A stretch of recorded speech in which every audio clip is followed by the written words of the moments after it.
Que nosso Senhor Jesus Cristo abençoe a todos os filhos. Saravá. Num misto de vergonha e arrependimento, acompanhados do restante da corrente, cantando ponto de despedida, os cambonos ajoelhavam-se em sinal de respeito e agradecimento à preta velha. Aproveitemos todas as oportunidades de servir, pois sempre estamos sendo servidos por mãos invisíveis, dominados por inteligências superiores, que nunca se interessam em aparecer, nem dizer que se encontram cooperando conosco. Miramês. Causo 27. Senzala no céu. Isso mesmo, meu camboninho. Isso mesmo. Negra velha lembra como se fosse hoje. Um sem número de escravos, judiados pela dureza que eram submetidos nas fazendas do Brasil, desencanavam ainda em tenra idade. Essa negra velha e alguns outros, mais obedientes às ordens do patrãozinho, conseguiram chegar até a velhice habitando o corpo de carne. Quando adoeci, só pedi a Zambi, que compreendia ser um pai muito bondoso, que não olhasse as mágoas que ainda guardava no coração, pelos filhos arrancados de nossas mãos, e que me recolhesse em qualquer uma de suas moradas. Rogava em minhas orações que se fizesse a sua vontade, mas que a minha era de poder me encontrar, nas paragens do céu, com o mestiço Tião, a quem meu coração havia amado tanto e padecido, mas ainda vendo-o morrer injustiçado no tronco, açoitado e sangrando. Numa noite estrelada, deitei o corpo cansado da lide do dia sobre as palhas que faziam minha cama e, durante minha reza, senti uma agulhada forte no coração, ao mesmo tempo em que a vista escurecera. Acordei num lugar muito diferente da senzala onde havia adormecido. Era tudo muito bonito e limpo, e eu estava deitada numa cama macia e cheirosa, como aquelas da casa grande. Olhando ao redor, percebi que havia muitos outros negros que, como eu, acordavam atordoados. Fechei os olhos e adormeci para acordar tempo depois com o meu Tião aos pés de meu leito. Pensei estar sonhando, não fosse o sorriso e o abraço que recebi, que me fizeram ver onde estava.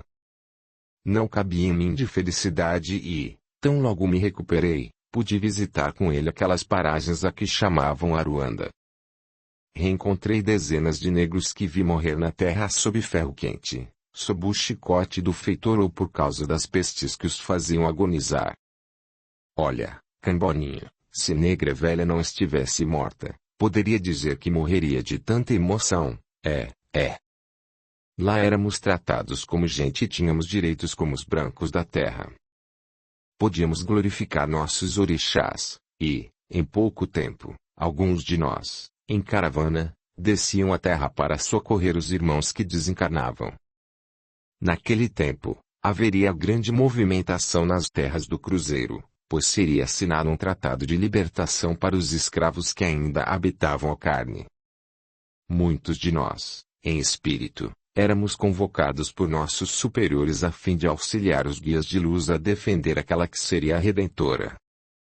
E, do outro lado da vida, vimos nosso povo ser liberto pela lei e tornar-se escravo pela necessidade. A miséria imposta pela falta de tudo fez meu povo vender o que tinha de mais sagrado: a fé. Em troca de moedas que garantiam o sustento, vendiam a magia trazida de outras terras, a qual sempre lhes servira para a elevação espiritual. Muitos se perderam e, além da revolta e da miséria, passaram a se aliar às trevas. A provação que visava ao resgate do último ceitil, para muitos de nossos irmãos, estava perdendo o sentido.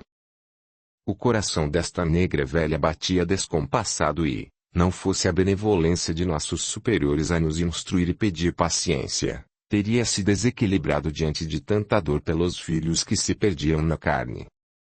Tião, espírito de inigualável brandura, acalmava-me, e assim pudemos, juntos, assistir à maior festa de que já se teve notícia lá pelas bandas de Aruanda. Ela aconteceu 33 anos depois da libertação.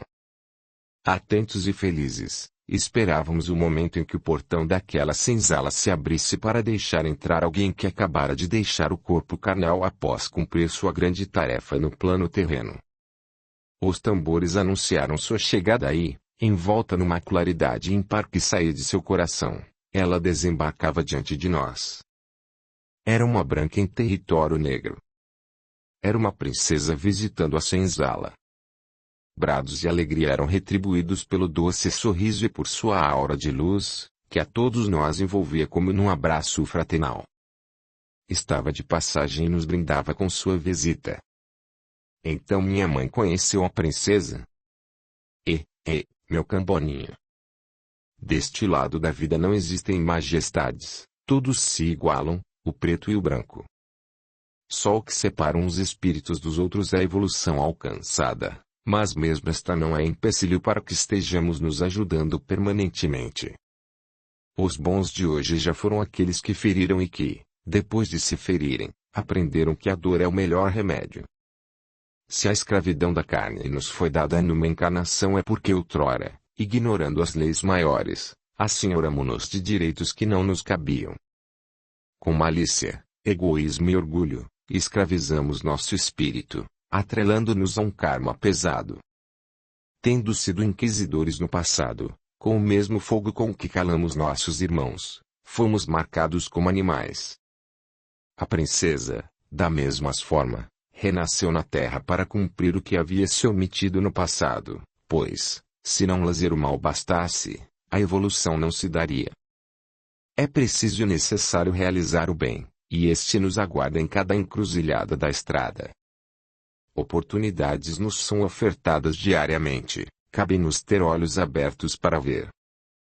E, hoje, vó Catarina, onde está a princesa?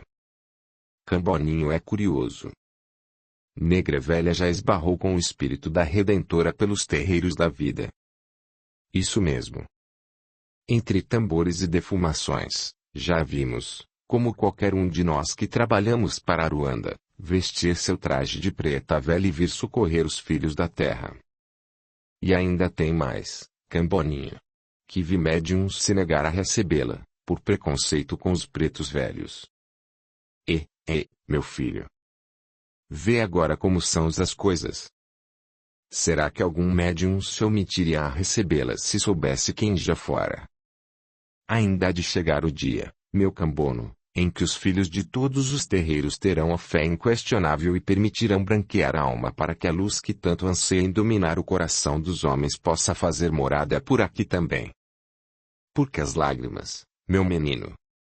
Porque sinto vergonha de só ter a pele branca, minha mãe. Queria ter o coração tão alvo que pudesse ser capaz de mostrar às pessoas a grandeza de nossa divina Umbanda e de suas falanges de luzeiros. E salve, meu camboninho. Que essas lágrimas de reconhecimento possam ser levadas até a cachoeira de Oxum e que esse sagrado orixá as recolha para fazer delas as pérolas que te serão devolvidas no caminho de volta. A bênção de Zambi, filho de meu coração. Vó Catarina despedia-se, enquanto repassava toda a sua emoção com as lágrimas que rolavam do rosto de seu aparelho. O camboninho sentiu um caloroso abraço. Sabia que já o havia ganhado, pois a energia era inconfundível. Seu coração batia muito forte toda vez que trabalhava com aquela preta velha, dizendo que um elo de amor os unia em espírito. O que não podia lembrar é que ele era o mesmo mestiço de onde outrora. Se as correntes da ignorância aprisionam, a busca incessante da sabedoria é a chave que liberta. Os dois lados da vida se fundem quando o elo é o amor. Audiolivro realizado pelo canal Surya Chand Audiobook. Causo 28. 2 pesos e 2 medidas. Embora nascida no seio de família católica, Angélica sempre buscou algo além do que sua religião conseguia lhe proporcionar. Visitou, nessa busca, vários templos religiosos, até que chegou a um centro espírita. Assistindo às palestras, foi aos poucos esclarecendo as dúvidas que tinha. Gostou do racionalismo que revestia tal segmento, mas sentiu que ainda ali existiam limitações, que a faziam se questionar, enchendo-a de dúvidas. Seu espírito estava mais calmo, porém havia algo pelo que ainda ansiava, e a busca recomeçava. Em cada lugar que visitava, Ouvi uma verdade que geralmente não condizia com aquela pregada no lugar anterior. Angélica buscava encontrar a vivência de uma fé cuja essência fosse a simplicidade, em que não houvesse dogmatismos, caminhos paralelos e nem envolvimento com dinheiro, em que não houvesse os donos de Deus nem de Jesus, em que sua alma carente sentisse ter chegado ao amparo do lar. Assim, conversando com uma amiga trabalhadora do centro espírita, soube que ela estava se transferindo para um templo de Umbanda. Dentro de seu desenvolvimento mediúnico, manifestara-se como sua protetora uma preta velha, e, como isso não foi aceito pelos dirigentes do centro que frequentava, fora aconselhada pela entidade a buscar outro local. Aceitando o convite, tempos depois Angélica visitou o templo. Ouviu a palestra elucidativa e os pontos cantados na abertura dos trabalhos e assistiu à incorporação dos protetores e guias. Seu coração disparava, e a sensação era de que realmente estava em casa. Depois da primeira vez, outras tantas se sucederam, e, em cada uma delas, levava consigo um novo aprendizado ou talvez o despertar de algo que já conhecera e que então cabia relembrar. De consulente passou em breve a fazer parte da corrente, por pedido de tia Anastácia, uma preta velha da qual recebia valorosos ensinamentos. O caminho de cada um está traçado, e só o livre-arbítrio pode modificá-lo pelas escolhas feitas. Foi assim que Angélica apaixonou-se por um rapaz, colega de curso na universidade. Pouco sabia de sua vida, mas o bastante para que surgisse a primeira querela entre os dois. Ele, de família evangélica, não concebia sua fé umbandista. Tia Anastácia, porque a vida me reservou tamanha cilada. Justamente agora que encontrei meu caminho espiritual e estou feliz com isso, encontrei também alguém por quem sinto muito amor, mas que se refere à minha opção religiosa como coisa do mal. Meu coração está apertado demais. Onde Zifia foi amarrar o burro, hein? Negra velha já conheceu muito filho teimoso que parecia árvore enraizada num lugar só, incapaz de se mover sem ser arrancada. Depois do túmulo, esses filhos se deparam com outras verdades, e o arrependimento os faz voltar fumegando cachimbo num terreiro qualquer. Zifia vai precisar de muita paciência se quer mesmo ficar ao lado de quem ama. Deus queira ele tenha amor e compreensão suficientes para não boicotar a sua caminhada. E, como nada acontece por acaso, a intolerância da pessoa amada deve ter lá suas razões no passado. Filha, experimente indagar a sua consciência, e ela lhe responderá no tempo certo. Sem demora, voltava ela para contar um sonho para tia Anastácia. Acho que minha consciência me falou por sonho. Lembro-me de me ver como uma mãe autoritária que impediu terminantemente que seu jovem filho seguisse a carreira militar, sonho idealizado por ele. Frustrado e abatido, ele se internou num monastério e de lá não saiu mais. A mãe, inconformada por não poder mais manipular o destino do filho que considerava sua propriedade, esqueceu todos os valores e envolveu-se com magia negra, procurando, com isso, tirar o filho da clausura. No sonho, eu identificava pelo olhar que o filho era o meu namorado de hoje. Acordei chorando, pois me vi ao lado de um caixão onde repousava o corpo daquele rapaz. Preta velha, aqui do mundo dos mortos-vivos, por permissão de seu protetor, pode captar as imagens que o sonho não revelou. Aquela mãe possessiva interveio de maneira a contrariar o livre-arbítrio do filho, e mesmo que não tivesse realizado magia negra, só pelo fato de impedir que o destino dele seguisse de acordo com as designações traçadas, já estava magiando negativamente. Com o intuito de forçar sua saída do monastério, usou energias e elementos, manipulando-os de maneira contrária às leis. Encontrando o endereço vibratório em desarmonia pela mágoa que mantinha da mãe, acabou por provocar um acidente que o levou à morte. Ele, ao entrar para a clausura, jurou diante do portão que só sairia de lá morto para que seu corpo inerte fosse o presente que sua mãe merecia. Nossos desejos mais íntimos secretos são gravados por ouvidos desconhecidos e sensíveis, principalmente quando recheados por sentimentos muito fortes. Lá dentro ele desenvolveu todo um fanatismo religioso para tentar compensar os desejos normais de um jovem, burlados pela religião. Do lado de fora, Amanda deturpou a magia. Tendências trazidas pelas duas consciências precisam de reajuste. Você está inserida no meio da Umbanda, que é puro magismo, e aqui vai ter de aprender a usá-la para a prática da caridade. Ele, ainda numa religião que o incita ao fanatismo, totalmente arbitrária sua, vai testar seu amor e suas escolhas. Filha, esta preta velha já magoou muitas criaturas e, enquanto não aprendeu que a humildade do perdão cicatriza qualquer ferida, ficava nas idas e vindas, patinando no próprio orgulho. O que lhe aconselho é que use sua capacidade de pedir perdão a esse espírito pelo passado. Mesmo sem que conscientemente ele absorva, estará sendo harmonizado, pois, como já falei, existem ouvidos atentos a tudo. Use o mais belo dos sentimentos para lhe dar forças, e, do resto, o universo se encarregará. Angélica tinha 2 pesos e 2 medidas para colocar na balança. De um lado, sua fé, seu caminho espiritual, do outro, o homem por quem se apaixonara, trazendo o resgate do passado. Haveria de poder conciliar, amparada por seus protetores, já que agora podia entender que não foi o acaso que promoveu o encontro dela com aquele espírito. Como o tempo não deixa nada sem resposta, poucos meses depois o rapaz foi acometido por um problema sério de pele que o enlouquecia pela coceira e ardência. Após percorrer todas as clínicas dermatológicas e ter recebido muitas correntes de oração em sua igreja, sem, contudo, obter resultado, resolveu aceitar ajuda espiritual no centro da namorada, mesmo às escondidas da família. Tia Anastácia, hoje trouxe esse filho pedindo ajuda para sua saúde. Saravá, Zifio. A benção de nosso Senhor Jesus Cristo. Eles acreditam em Jesus, pensou ele.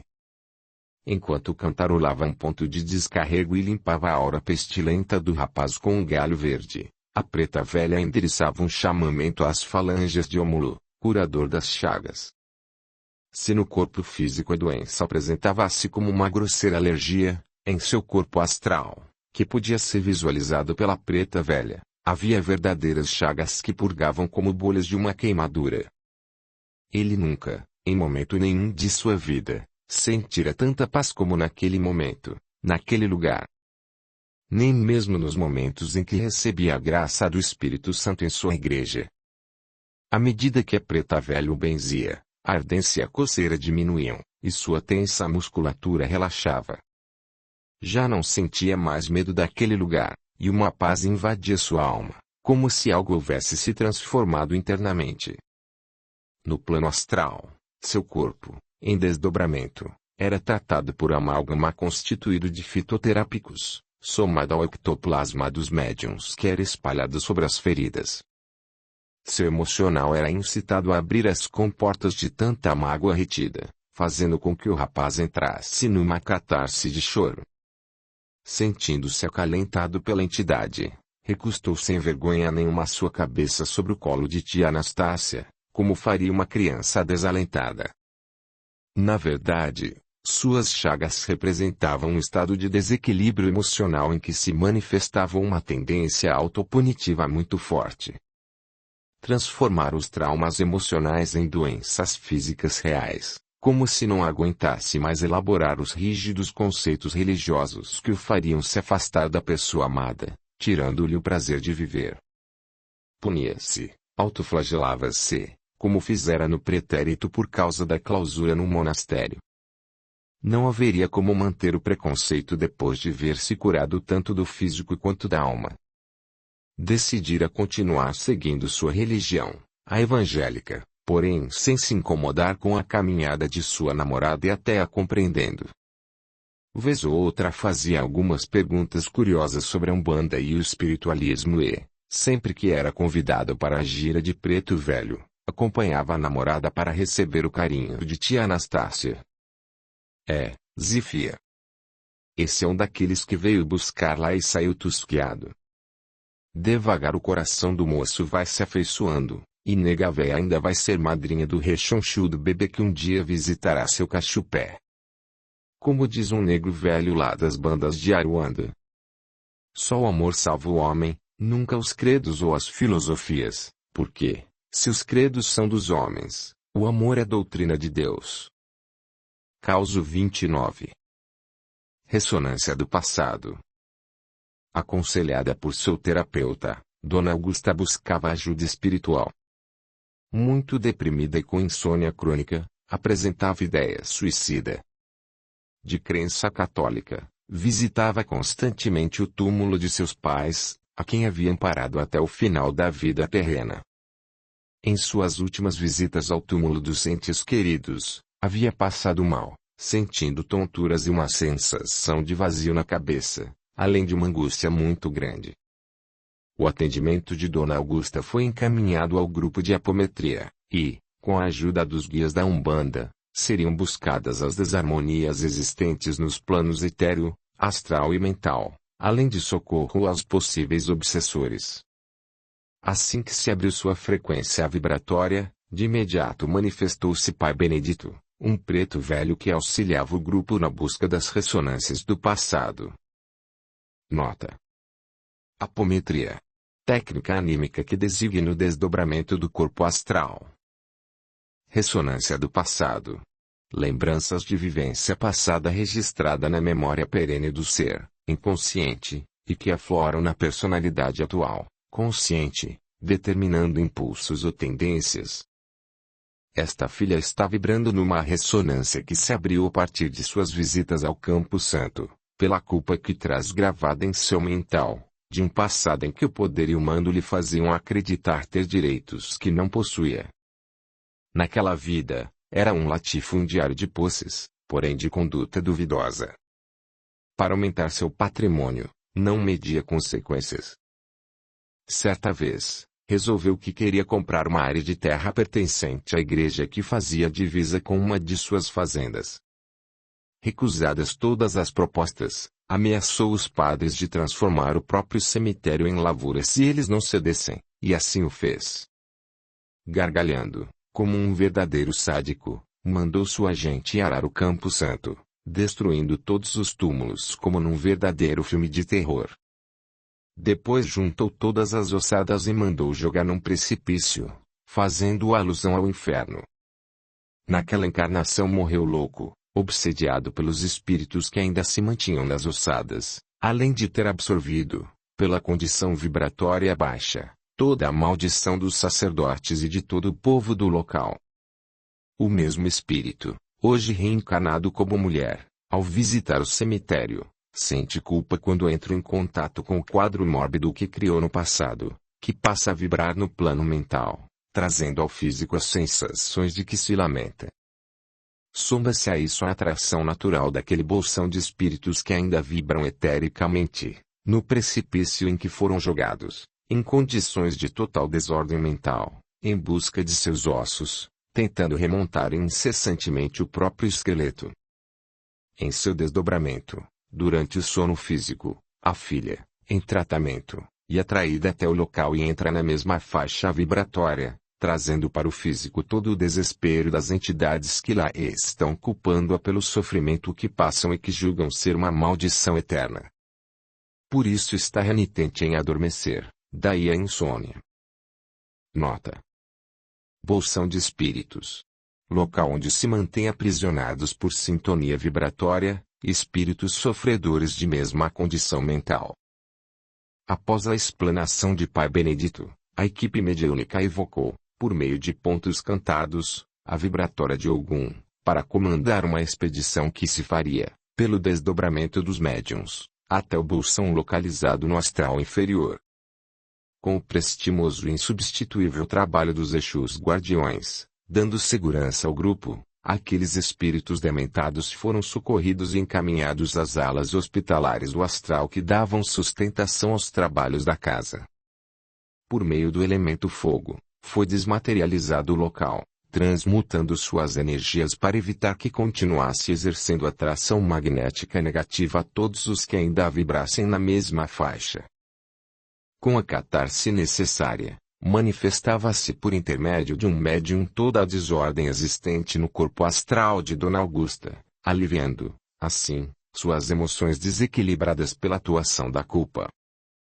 Enquanto era cantado um ponto, os pretos velhos, exímios curadores e magistas, atuavam no corpo etéreo, desmagnetizando o aparelho parasita implantado propositadamente em seu cérebro etéreo, para ativar as ressonâncias que atormentavam, ao mesmo tempo em que solicitavam aos Exus de sua serventia uma busca entidade responsável pelo feito. Por tratar-se de mago adestrado nesse tipo de implante, com conhecimento do psiquismo humano, foi tentado, após sua apreensão, um diálogo para seu próprio entendimento e possível mudança de rumo em sua caminhada espiritual. Diante da renitência manifestada pelo deboche de suas palavras, assim como também pelo negativismo de sua energia, cuja presença e irradiação abalavam a equipe trabalhadora, foi retirado do ambiente e encaminhado aos tribunais adequados, onde a justiça de Xangô seria exercida, uma vez que ele extrapolara seu direito de atuação, contrariando a lei. Para a orientação e o ensinamento do grupo de trabalhadores encanados, manifestou-se um caboclo pertencente às falanges de Xangô Sete Cachoeiras, elucidando. Para alguns, pode parecer um tanto drástico quando uma entidade espiritual, hoje vibrando e vivendo nos planos inferiores, é encaminhada aos tribunais para que se cumpra a lei.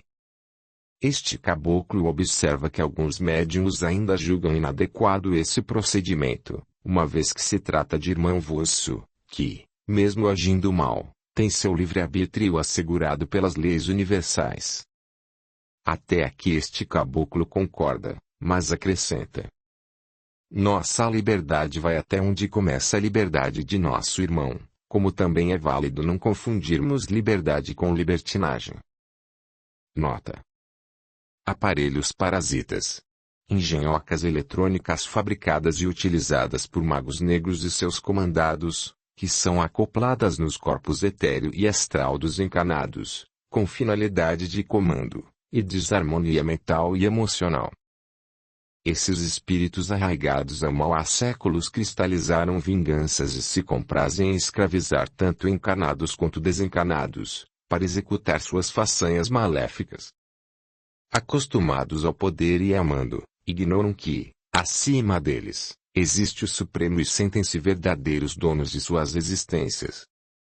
Até o limite em que a lei permite, observando e respeitando justamente o livre-arbítrio desses seres, eles atuam e de certa forma auxiliam a luz, trazendo até ela os filhos perdidos pela desordem que provocam. Sempre lhes será dada a chance de reconhecer e admitir seus equívocos. Diante de tal negação, serão julgados e recolhidos conforme a Justiça Suprema manda. Isso não significa maus tratos nem castigo, mas sim mais oportunidades. No plano material a que pertence, sem a atuação da justiça fazendo valer a lei, seria instalado o caos. Sem tribunais adequados para fazê-lo, a desordem tomaria conta. Neste lado da vida não é diferente, uma vez que não serão os santos óleos dados ao moribundo assassino no leito de morte que o libertarão da maldade que gerou tanta insanidade em sua vida física. Enquanto não tomar consciência de que faz parte do todo e enquanto não tiver noção de sua inferioridade espiritual, buscando no íntimo de seu ser a verdadeira essência que lhe oportunizará mudar de rumo, será justa a lei, agindo em qualquer mundo onde estiver. Muitos desses espíritos renitentes estão sendo encaminhados ao setor de expurgo, por não haver mais condição vibratória condizente com os novos rumos que o planeta azul deverá tomar. Novas oportunidades em condições precárias os farão repensar sobre o tempo perdido. Já passou o tempo em que a ignorância fazia aos homens pensar que deste lado da vida todos se transformam em anjos ou demônios, pelo resto da eternidade. Oportunidades iguais são dadas o tempo todo, a todos os espíritos criados pelo incriado, tanto no físico quanto no astral, para que se trilhe a estrada que leva à angelitude, rumo certo de todos, indiscutivelmente. Com suas ervas cheirosas, formando cataplasmas, as pretas velhas, com sua característica alegria, higienizavam a aura de Dona Augusta, que, mesmo sem perceber o que se passava no astral, agora chorava, libertando sua angústia aprisionada e aliviando, assim, seu peito. Pela Preta Rosa ela foi aconselhada a evitar a visita constante ao cemitério, pelo menos até que se desse a total despolarização das ressonâncias ainda pendentes do passado. Zifia não precisa visitar o Campo Santo para demonstrar amor pelos familiares que já desencarnaram. O amor irradia do coração e da mente, e seu pensamento é o condutor de todo o seu sentimento. Onde eles estiverem receberão suas energias e delas se beneficiarão. O cemitério, lugar de extremo negativismo, é local onde habitam espíritos cujo materialismo os grudou ao corpo físico em decomposição, além de hordas de espíritos que lá vão se beneficiar de energias animais exaladas pelos duplos etéricos dos recém-mortos. Apesar de todas as equipes de socorro que lá trabalham enviadas pela luz, não é o melhor lugar para um passeio. Lá é deixada toda a dor dos visitantes, toda a saudade, todo o remorso, enfim, criam-se uma egrégora bastante pesada que é absorvida pelos filhos em desequilíbrio. Preta Rosa aconselha a todos que aprendam a se desligar dos cordões físicos de sua parentela desencarnada. Só o amor é imortal e, quando ele é o elo que une os seres, não é a falta do corpo de matéria que corta essa ligação. O apego é ainda confundido com o mais nobre dos sentimentos, fazendo ignorar quantos familiares foram deixados nas idas e vindas pelo caminho já percorrido da existência de vosso espírito. Somos uma família universal, mas com a possibilidade individual de crescer e alcançar as pessoas a quem amamos, em qualquer lugar deste mundão de meu Deus. Os braços do amor são longos e elásticos, não se esqueçam disso. Aconselhada a visitar uma cachoeira, um dos pontos de força da natureza essenciais ao reequilíbrio de seu emocional, o atendimento era encerrado ao som de um ponto cantado a Mamãe Oxum, enquanto as caboclinhas da água movimentavam-se no ambiente limpando os miasmas, fazendo com que alguns médiuns, involuntariamente, vertessem lágrimas dos olhos, pela ativação do chakra frontal.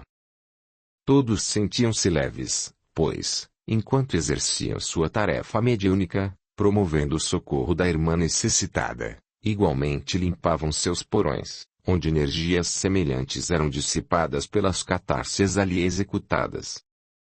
Mediunidade é isso.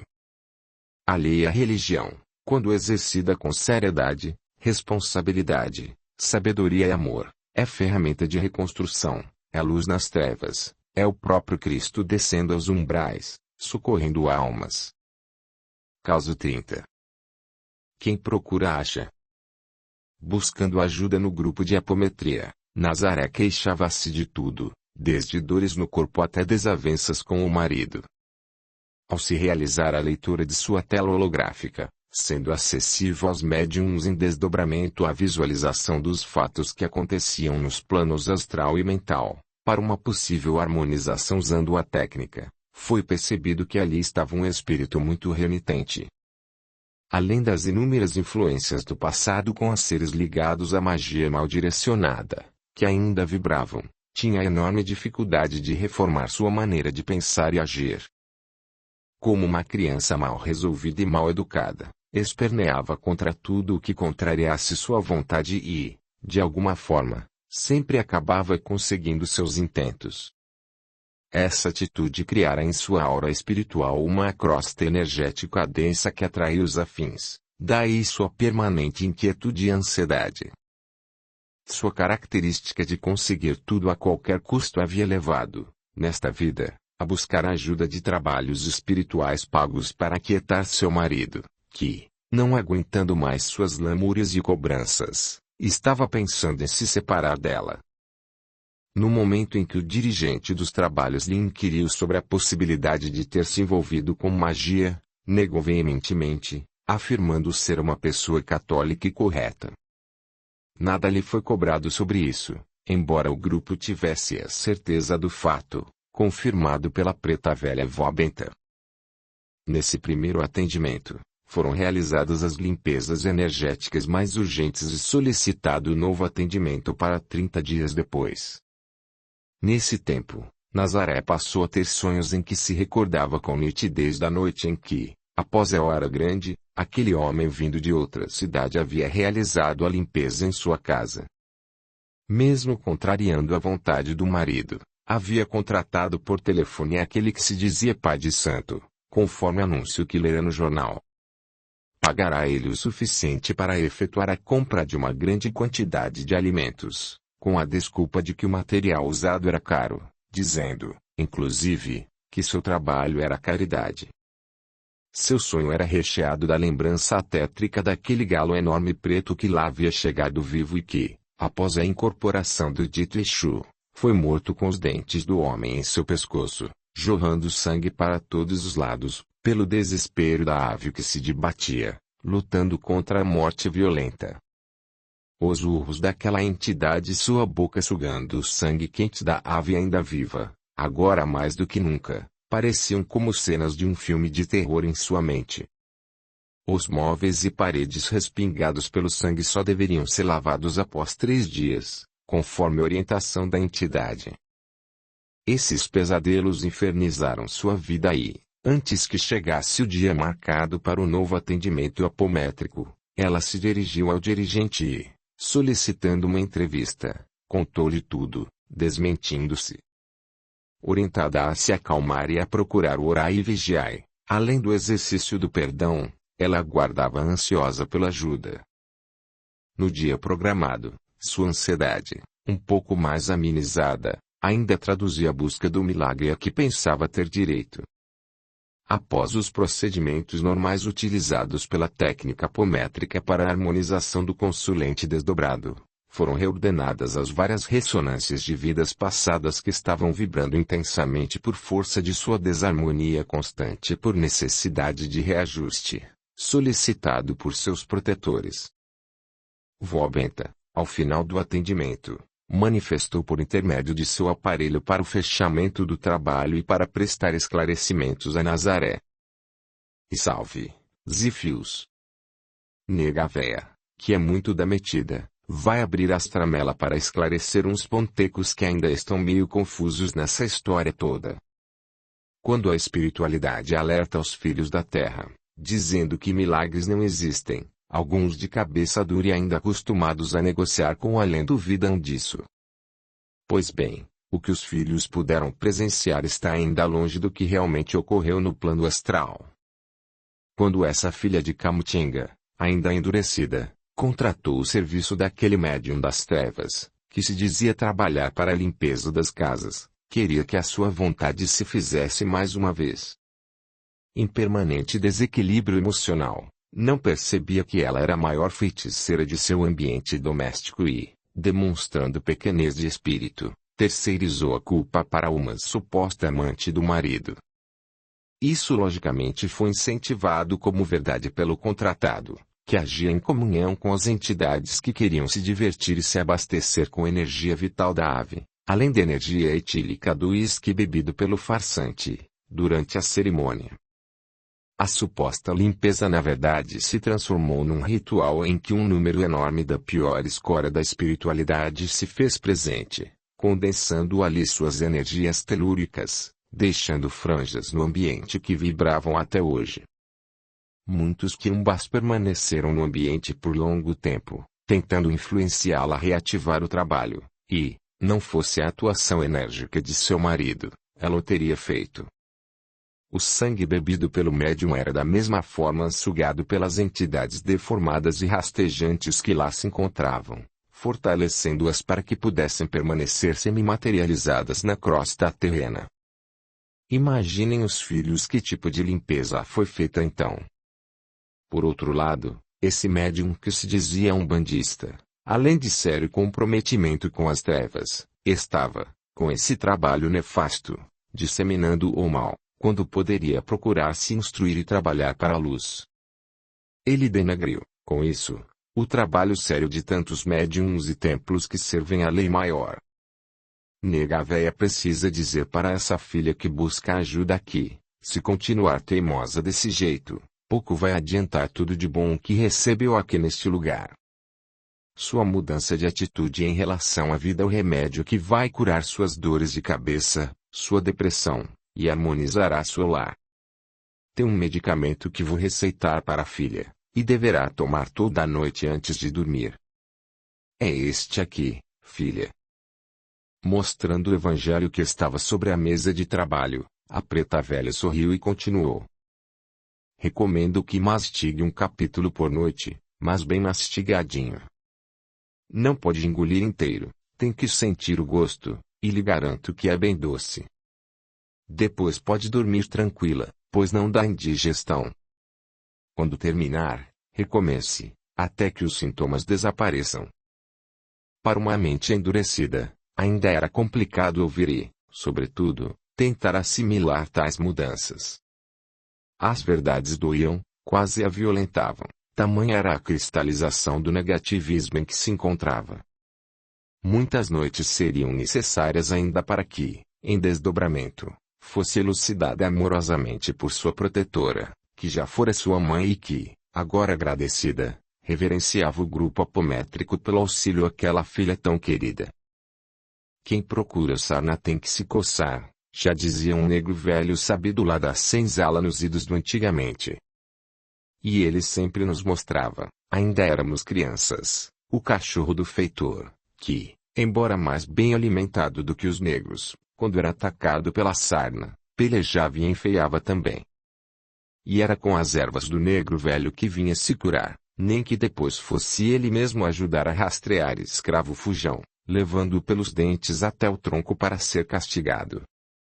Por isso repito para os filhos que a verdadeira caridade não pode nem deve esperar a paga. Que sua mão esquerda não saiba o que a direita ofertou. Saravá. Audiolivro realizado pelo canal Surya Chand Audiobook. Causo 31. Machadinha de Xangô.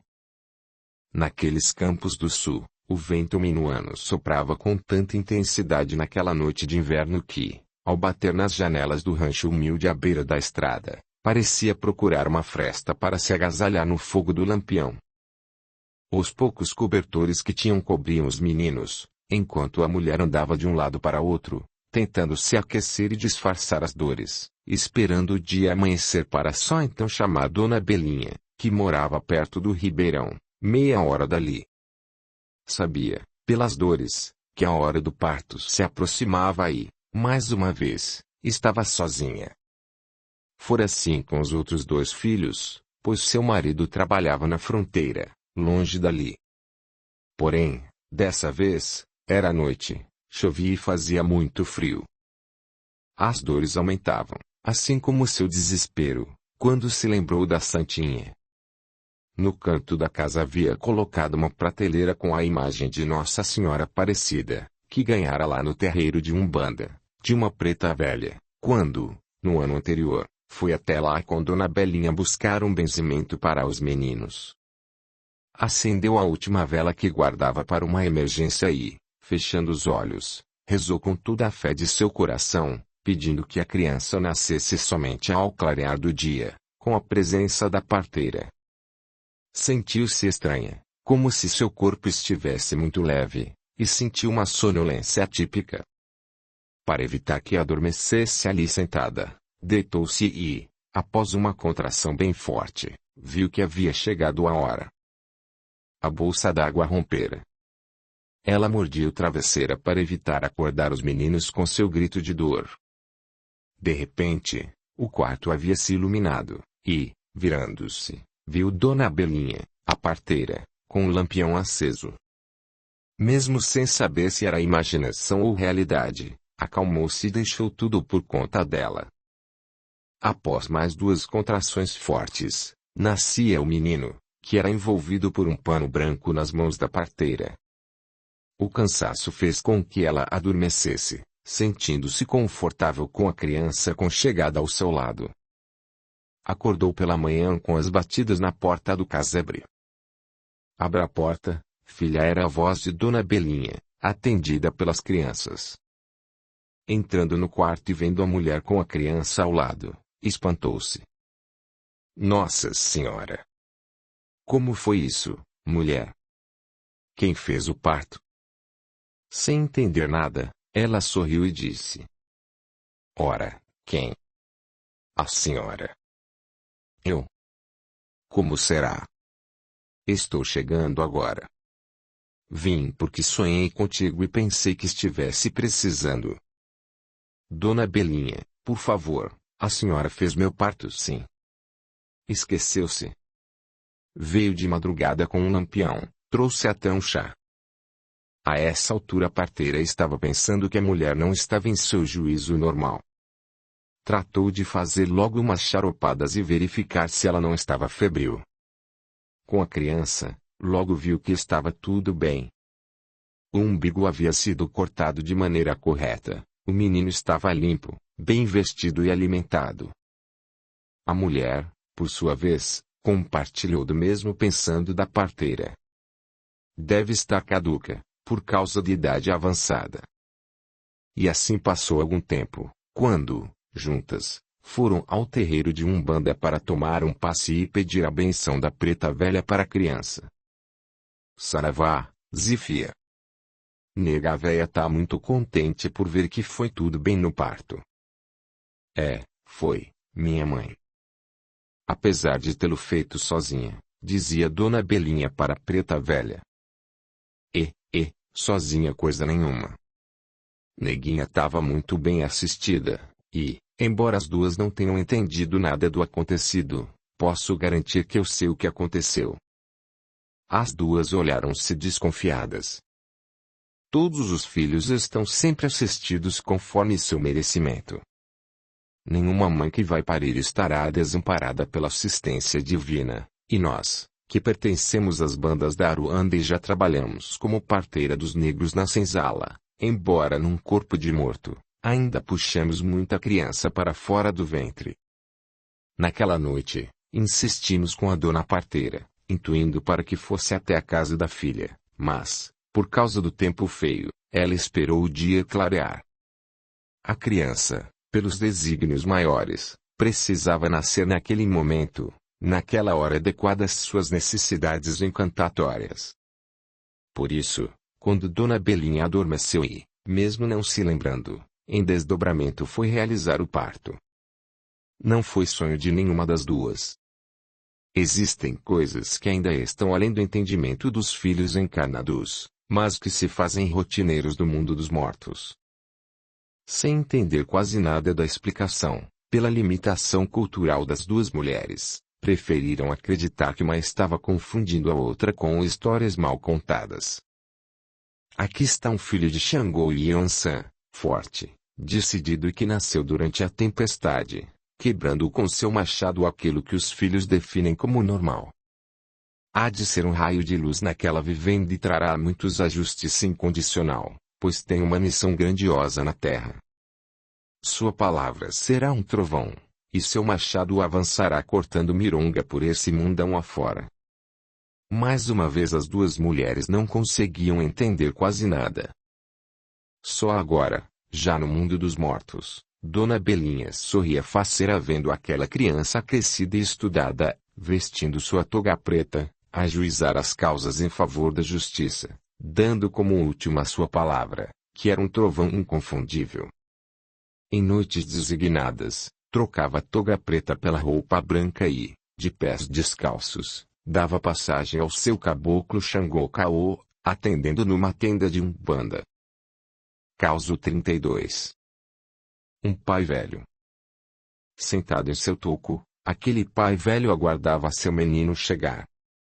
Sentindo uma dor repentina no peito, o rapaz deitou seu corpo e aquietou sua mente, procurando encontrar o motivo da dor. Envolto pelas energias emanadas do lado astral por seu protetor, desdobrou conscientemente e se viu em um local amplo e bem iluminado, em frente àquele negro velho, de aspecto cordial, que fumava um cachimbo. Com olhar enigmático e profundo, manipulava o elemento fogo, com o qual transmutava energias que se mostravam como pequenas serpentes que se movimentavam por entre as chamas. Seja bem-vindo, meu menino. E salve, meu pai.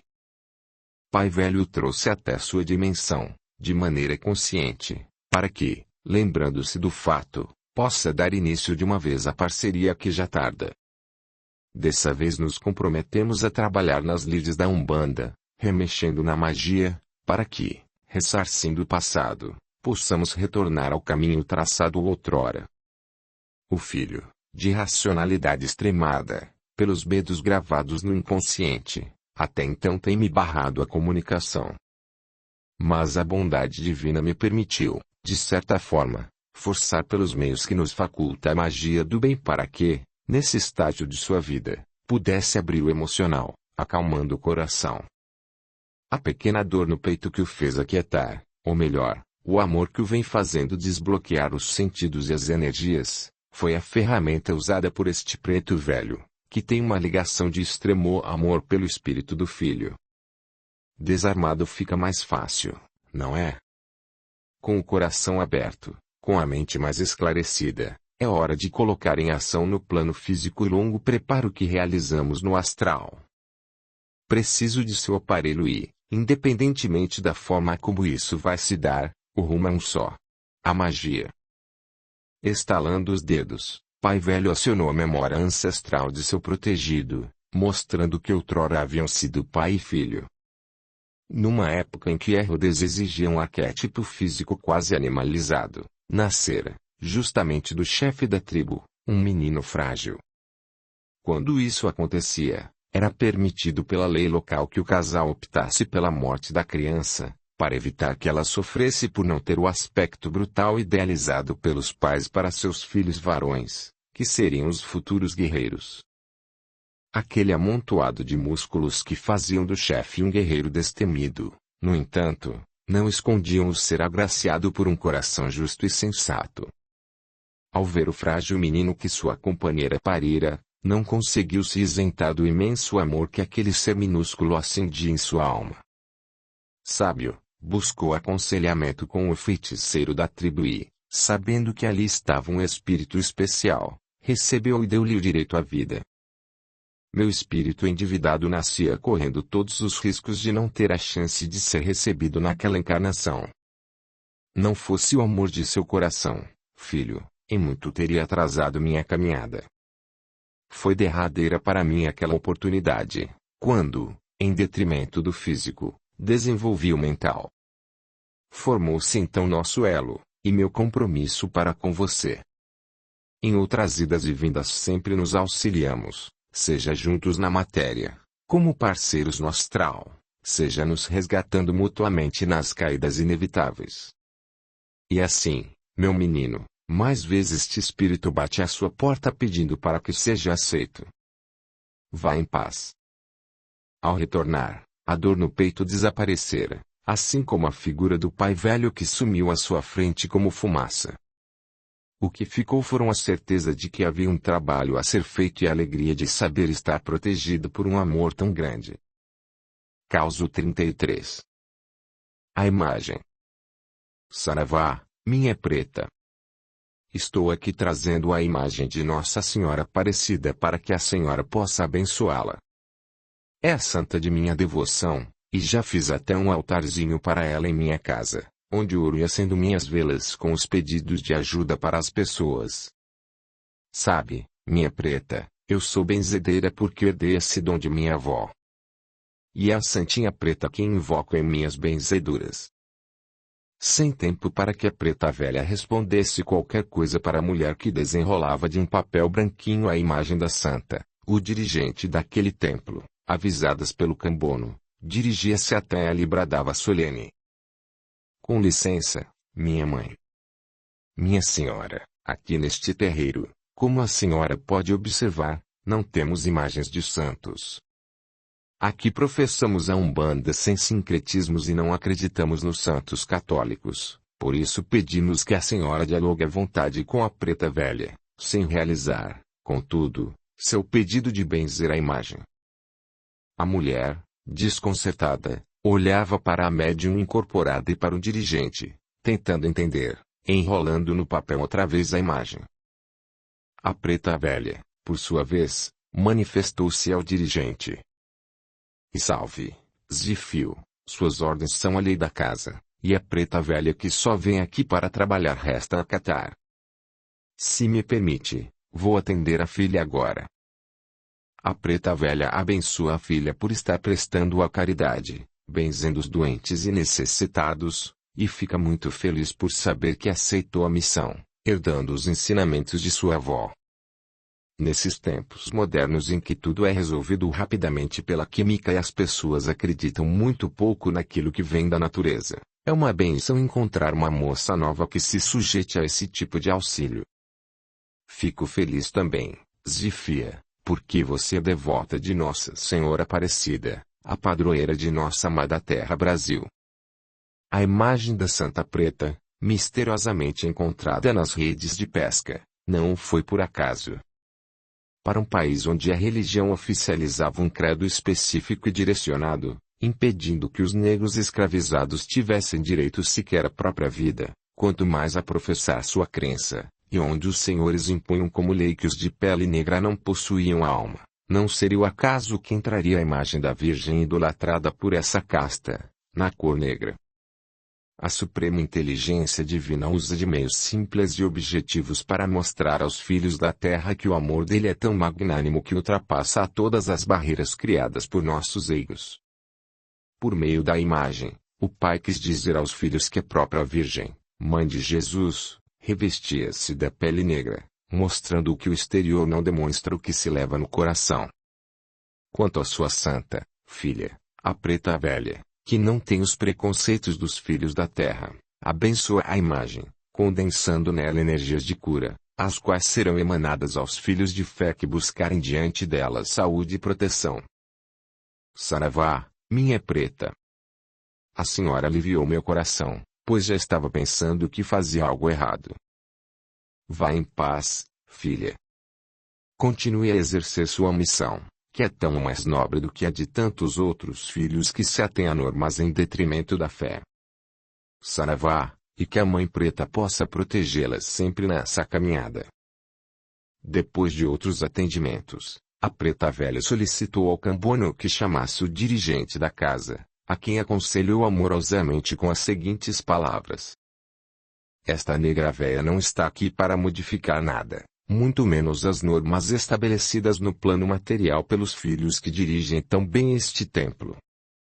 Mas, diante do acontecido de hoje, obrigo-me a dizer ao filho que a rigidez que certas normas impõem não deixe atrás a proibição que nos era feita em relação à nossa crença nos sagrados orixás, lá no tempo da escravidão. Que bom que o tempo e a evolução permitem aos filhos não precisarem mais de imagens no congá para exercitar sua fé. Mas que pena que essa evolução não tenha feito os filhos compreenderem que existem outros companheiros de caminhada que trilham estradas paralelas e que ainda precisam de algo palpável para direcionar suas mentes ao Criador. O fato de aquela humilde benzedeira, num ato de fé, ter trazido a sua santinha para a negra véia mantar aqui neste terreiro, onde as imagens foram abolidas, não desqualifica a Umbanda, que se manifesta na humildade, na simplicidade e no amor. A compreensão que deve ser exercida é aquela que Jesus ensinava em suas andanças pela terra. Nunca se viu o divino mestre impondo leis que não fosse a de amar a Deus acima de tudo e ao próximo como a si mesmo. De resto, filho, tudo é efêmeros, e as formas ou formalidades a que nos agarramos aqui ainda se dissolvem diante da manifestação da verdadeira caridade que está sendo exemplificada pela filha benzedeira. Jesus, ao escolher seus discípulos, não o fez com base na sabedoria nem na disciplina de cada um. Escolheu gente simples, humilde e rude, mas que sabia que tinham no coração a capacidade de amar e servir. O mais requintado e aparentemente sábio entre eles era Judas, que o traiu. Com isso, quero dizer que evoluir é mais do que ter conhecimento. A Umbanda nasceu para ser simples, para poder envolver a fé daqueles que também são simples. Cuidado, filho, para não ultrapassar os limites e acabar elitizando esta corrente de luz, deixando fora dela os que não têm alcance intelectual. Que Nossa Senhora Aparecida, a Mãe Preta do Brasil, possa envolvê-lo em seus braços de mãe amorosa. Saravá, meu filho, e perdoe esta preta véia por expressar sua sinceridade. Cabisbaixo e com os olhos marejados de lágrimas, o médium beijava as mãos da preta velha, agradecido e envergonhado. Reconhecidamente lhe faltara a humildade naquele dia, a humildade de aceitar a manifestação de fé de alguém, que, com certeza, elevava-se acima do pedestal em que se colocara como dirigente. Convicções à parte, as manifestações são meros apelos, quando o que importa para o Pai maior é aquilo que guardamos em nosso coração. Caridade que se faz com o coração tem cor, cheiro e jeito de amor. Causo 34. O olhar de Jesus. Apesar de estar acostumado à rudez que a profissão obrigava, o comandante de uma das tropas que compunham o exército, cuja meta principal era perseguir os seguidores daquele homem que se dizia o Filho do Altíssimo, já se cansava daquela vida.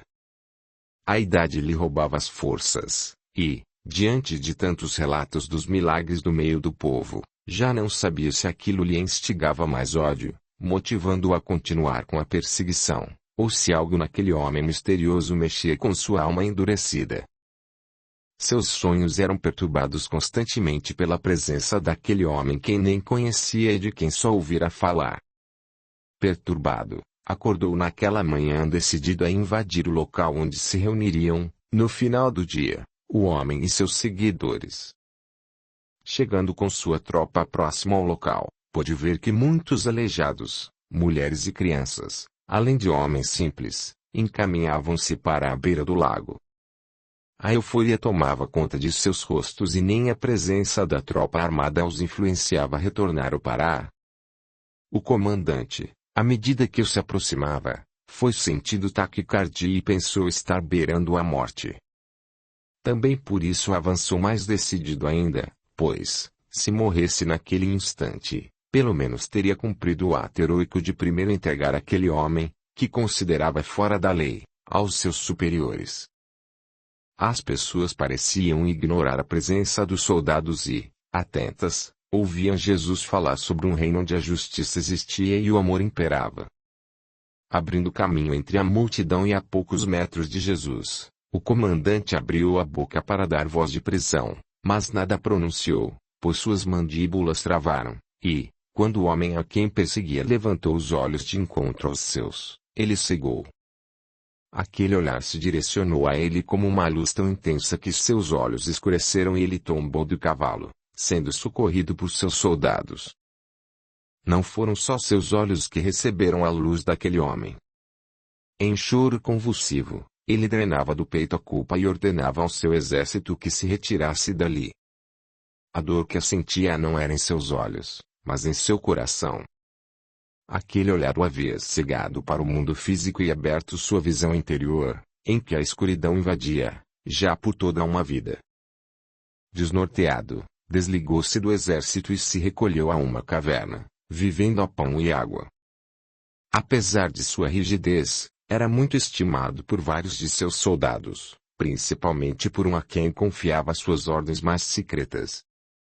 Este, vendo seu comandante, até então um homem forte, decidido, quase imbatível, jogado como um mendigo sem poder enxergar, desesperou-se e, em ato solidário, furou seus olhos, cegando-se também. O Mestre Jesus não o havia cegado com seu olhar amoroso. Lançou a ele um olhar de compaixão, acionando suas trevas interiores que, pela rudeza e incapacidade de entendimento, traduziu-se como cegueira. Na verdade, muitos de nós ainda hoje preferimos fechar os olhos para a luz, se esta nos pedir qualquer transformação interior. É mais fácil cegar do que enxergar a verdade, e, por isso, permanecemos perambulando nas trevas de nossas ignorâncias, quando nos bastava abrir as portas do coração. Esta é a história desses dois homens que há pouco estavam ajoelhados diante da preta velha, meu campono. Hoje pai e filho, outrora o comandante e seu solidário soldado. A cegueira da época transformou a perseguição ao Mestre Jesus na fé inabalável que hoje tem pela figura do Cristo. Porém, ainda estão latentes as culpas que carrega dentro de seu inconsciente por ter se acovardado diante da inusitada oportunidade que teve de se tornar um seguidor de Jesus. Mostrando toda a sua miséria interior, preferiu se enclausurar e abandonar a vida, levando consigo aquele moço que furou os próprios olhos para demonstrar solidariedade a ele. O gesto do rapaz o desesperou mais ainda, pois, diante daquilo, teve a certeza de que até sua amizade fazia mal às pessoas. Por ora, suas ressonâncias negativas foram acionadas dramaticamente pelos últimos acontecimentos. O rapaz, hoje seu filho, apresenta problema sério de visão, diagnosticado como trombose do fundo do olho, tendo que se submeter a uma cirurgia, sem contar as dores constantes que vem sofrendo. Minha preta, mas se passaram mais de 2000 anos e ainda esses filhos trazem as marcas dos erros cometidos naquela época. Tudo fica gravado na tela holográfica universal, para que nada se perca aos olhos da lei. Não importa quantos séculos se passaram ou quantas encarnações já vivenciaram, aquilo que ainda marca o corpo energético dos filhos está pedindo resgate. Só o corpo físico nos possibilita a drenagem e limpeza do espírito. Por isso, Cambono, é preciso ter o máximo respeito e cuidado com ele. No universo nada dá saltos, e ainda existe o respeito absoluto pelo livre-arbítrio. Quem sabe quantas oportunidades se fizeram nesse intervalo de tempo para que tudo já estivesse resolvido? Ter as oportunidades é uma coisa, aproveitá-las é outra. A pressa em evoluir é individual, pois o tempo de Deus é a eternidade. Quanto a nós, temos pressa, mas, a passo lento e desse jeito, perdemos valiosas oportunidades. Mas, como diz Negro Velho, e no andar da carroca que as abóboras se acomodam. Tudo a seu tempo, Cambono. Tudo a seu tempo. Causo 35. Auxiliador era seu nome. Talvez, quando nasceu, sua mãe escolhera seu nome porque a imagem de Maria Auxiliadora que ganhara de sua madrinha, ainda quando pequena, era sua proteção contra as aflições da vida. Sendo ela muito sensitiva às coisas do espírito, intuitivamente sabia que a menina tinha uma missão especial na existência terrena. Quando adulta, o chamado se fez ouvir, e a Auxiliadora, descobrindo-se médium, seguiu trabalhando e se aprimorando nas lides espiritualistas. Embora dedicada, trabalhadora, a vida não lhe poupava seguidamente de lhe dar os puxões, que acarretavam tombos inevitáveis. Tantas vezes isso se repetiu que um dia a Auxiliadora pensou em desanimar. A vontade de largar o trabalho mediúnico aflorou de tal forma que ela já nem orava mais. Do outro lado, no plano astral, sua protetora não deixou de observar que sua tutelada cambaleava. Era hora de tomar providências, pois, embora devedora da lei, a Auxiliadora estava prestando inestimável serviço às falanges do bem naquele momento de sua caminhada. Naquela noite, imediatamente após a sua saída do corpo carnal por meio do sono, a Auxiliadora sentiu a presença de uma mulher perto de sua cama. A princípio não definiu bem, pois ainda estava muito próxima de seu corpo físico, e isso nublava seu discernimento, pela obscuridade natural que a matéria impõe sobre a lucidez do corpo fluídico. Ao afastar-se mais, seus cordões receberam um jato de luz de amparadores espirituais que ali se encontravam, e ela pôde então reconhecer na mulher o espírito de uma amiga querida de outras épocas vividas na Terra. Na memória ancestral nada se perde. Nossos arquivos acásicos registram todas as passagens vivenciadas, possibilitando, quando necessário, a busca por essas informações. Embora a memória física fique restrita à lembrança da vida atual, guardamos em arquivo especial a gravação de sons, imagens, cheiros e gostos já experimentados. Sim, era ela, sua amada Mariazinha. E, embora a vestimenta astral não fosse a mesma daqueles tempos, podia vê-la por dentro, sentir sua essência onde e quando fosse, tamanha ligação que as unia. Mariazinha, por que você está assim? assim como minha amiga preta, e parecendo uma velha. Sorrindo descontraidamente, aquele espírito abraçou-a, primeiro para sentir seus corações batendo juntos novamente, para somente depois responder a pergunta. Ah, minha amiga querida. De tão acostumada que estou a andar vestida assim, nem me lembrei da possibilidade de isso assustá-la. Além do mais, embora você ainda não tenha percebido, já faz tempo que ando por perto, vestida dessa maneira. Atualmente trabalho na Umbanda e me visto de preta velha para poder ajudar os filhos adoentados que lá vão buscar alento.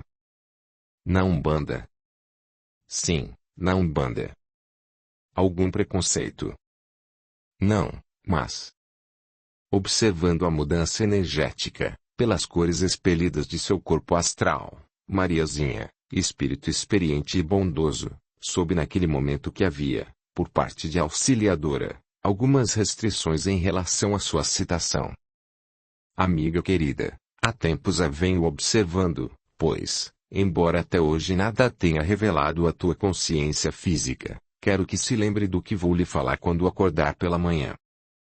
Assumi com nossos superiores a tua tutela nesta encarnação, justamente pelo amor que nos une e pela necessidade que se faz no momento. Sou aquilo que chamaram de protetora. Isso não me impede de exercer inúmeras outras atividades aqui no mundo dos mortos, onde a vida é mais palpitante do que no mundo dos vivos.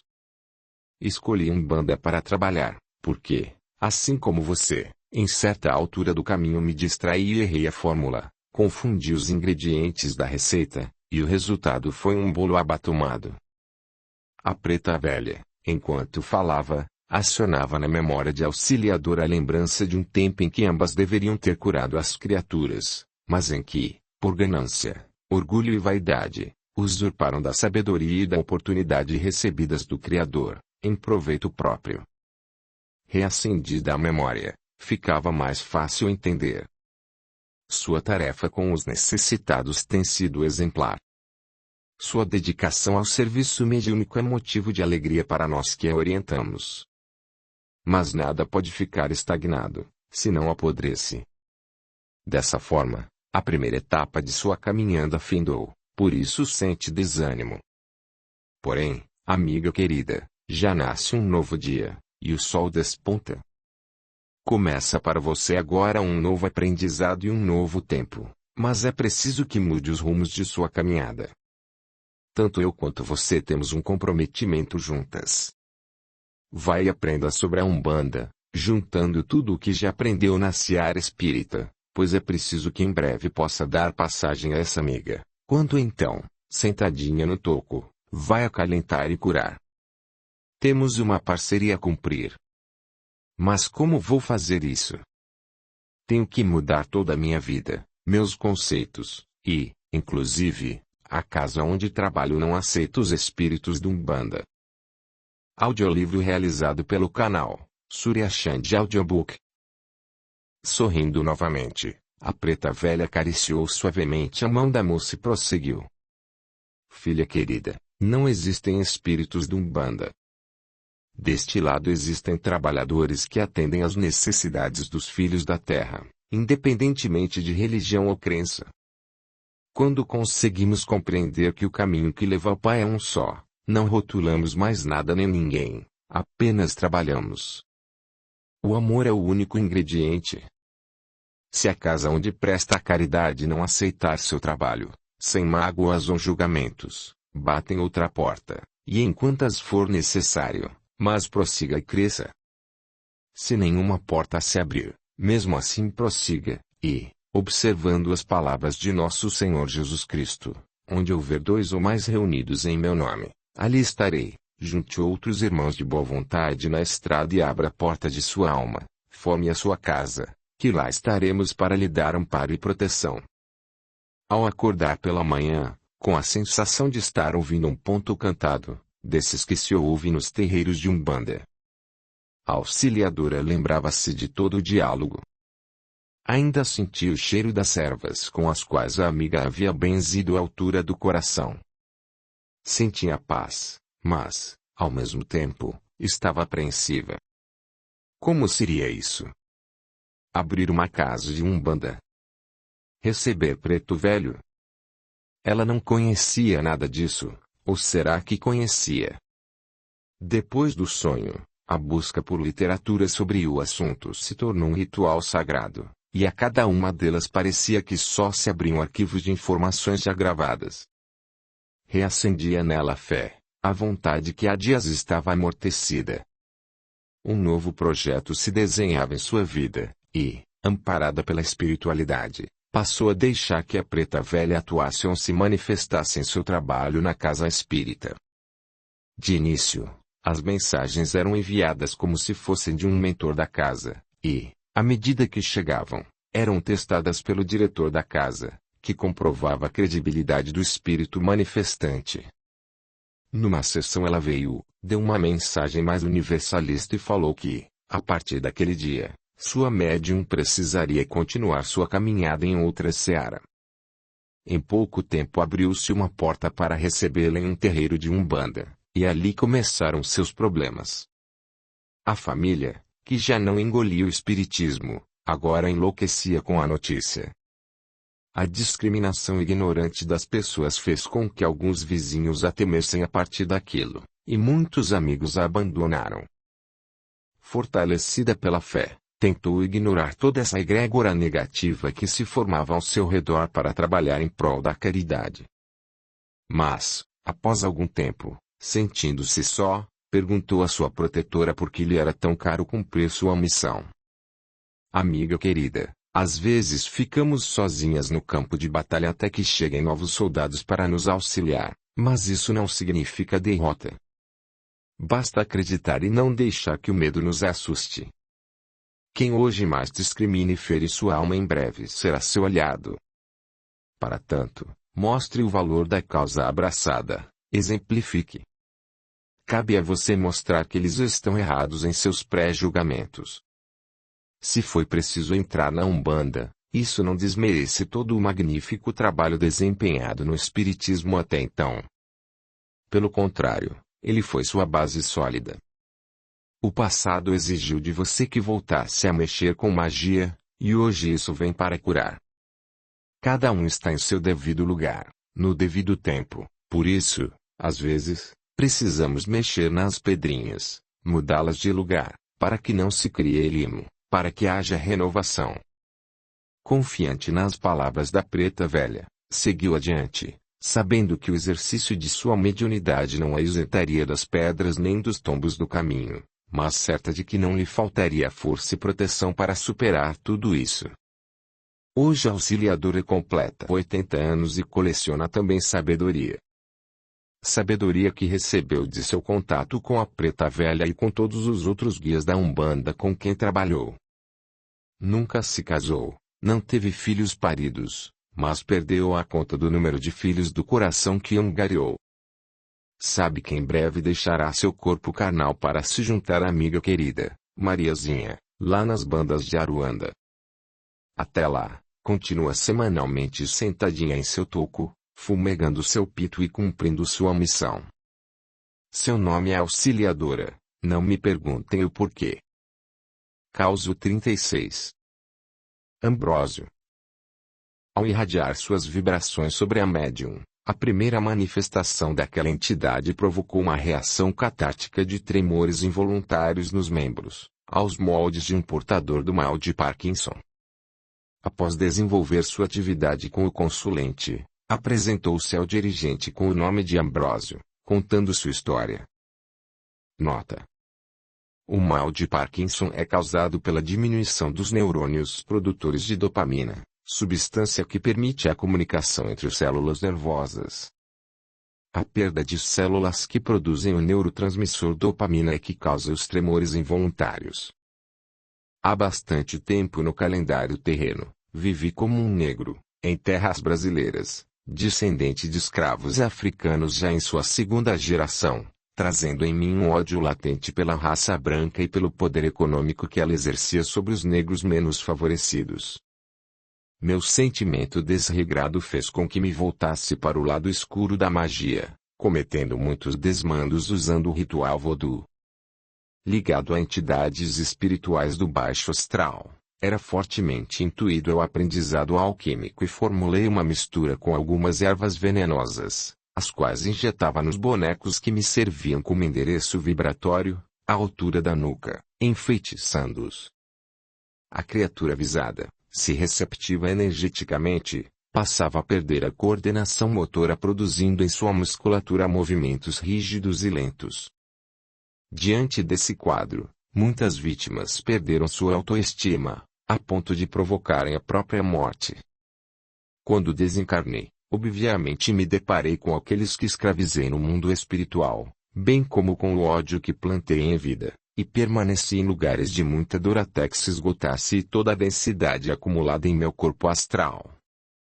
Um dia fui socorrido pelo espírito que havia sido minha mãe na última vida terrena e, por determinação das leis kármicas, na encarnação seguinte, desde muito jovem, desenvolveria a doença de Parkinson, além de intenso processo alérgico na área genésica, o que me impediria de conviver com qualquer parceira. Meu sofrimento naquela vida foi aliviado pela bondade de irmãos de uma sociedade espírita que me auxiliaram a compreender a lei do karma, além do conforto material proporcionado por bondosas doações de alimentos. Após essa vida, voltei mais uma vez ao plano físico, em que constituí família e fui mais consciente de minha responsabilidade, embora sempre labutando com enormes dificuldades. De volta ao plano astral, jamais aliviado pelo esgotamento no corpo físico, fui convidado a trabalhar no espaço intervidas como tarefeiro na vibratória dos pretos velhos, ajudando nos trabalhos de desmanche de magia negra, uma vez que, se um dia aprendi a fazê-la, sabia como desfazê-la também. Aceitei essa tarefa, comovido pela bondade divina em conceder oportunidade para este espírito ainda tão abarrotado de culpas. Sei que causo certo mal-estar a médium nessas primeiras incorporações, pois ainda trago impresso em minha memória resquícios da doença que aflora desordenadamente ao choque com sua energia física. No astral, durante seu sono físico, a médium aceitou de bom grado me ajudar nessa empreitada, e formamos uma parceria. Ela foi antecipadamente preparada por seus protetores, em escolas adequadas para que estivesse consciente de que atuará, a partir de então, em campo um tanto perigoso da mediunidade, pois, ao mesmo tempo em que é um instrumento de auxílio da espiritualidade maior, inevitavelmente fica sabendo como foram realizadas essas magias. É preciso, para tanto, uma consciência elevada, para evitar, assim, possíveis influências deturpadoras. Aos poucos, por meio do trabalho redentor, tanto eu quanto o aparelho que me recebe estaremos adequando-nos e equilibrando nossas energias de modo a favorecer o trabalho. Sou muito grato ao grupo, que, por exercício do universalismo, oportuniza indiscriminadamente que espíritos como eu possam atuar na caridade. Nota da médium. Podemos, com isso, analisar a dimensão das oportunidades que o Senhor dos Mundos nos oferece, independente de nossa renitência em evoluir, mostrando que ainda somos muito pequenos moralmente para nos omitir de receber certas entidades ou escolher com quem atuar na mediunidade.